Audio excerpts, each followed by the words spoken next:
Meron umanong nananamantala sa ayuda sa mga tricycle driver. May nanghihingi raw kasi ng processing fee kahit naman wala dapat. Narito ang report ni Mon Gualvez.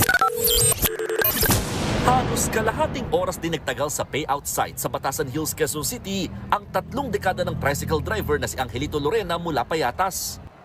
Pero sulit naman daw ang pagkatsaga kapalit ang 5,000 pisong ayuda mula sa DSWD.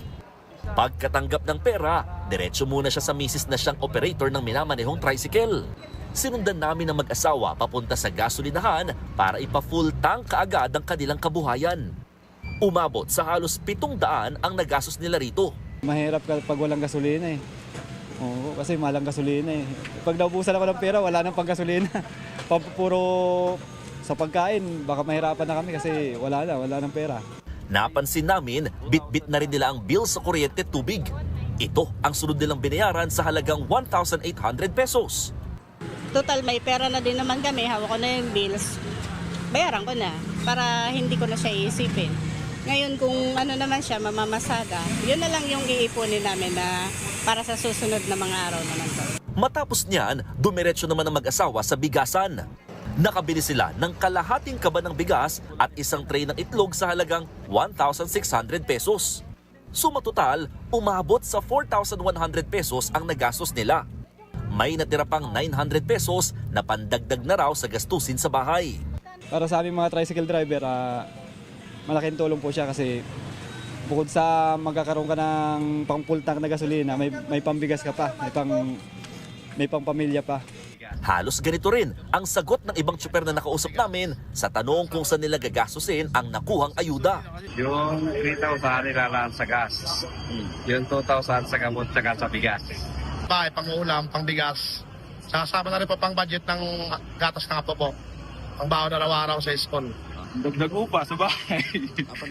Nauna nang sinabi ng DSWD, hindi naman exclusive para ipambili ng gasolina ang nakuhang pera.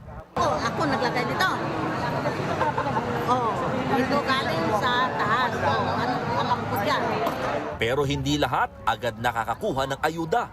Gaya ng 71 taong gulang na tricycle operator na si Nanay Dailinda Berondo. Reklamo niya, nasa listahan naman ang kanyang pangalan. Yun nga lang, hindi siya pinalusot dahil walang maipakitang driver's license. May pangalan na ako. Ayaw pa nila ibigay. Sa anong dahilan? Ano to? Lukuhan? Nauna ng nilinaw ng DSWD, hindi kasama ang mga tricycle operators sa ayuda. Maliban na lamang kung nagmamaneho rin sila mismo ng tricycle o mga itinuturing na driver-operator. Binigyang diin din na ahensya, bawal ang proxy o kahit authorization para kunin ang ayuda.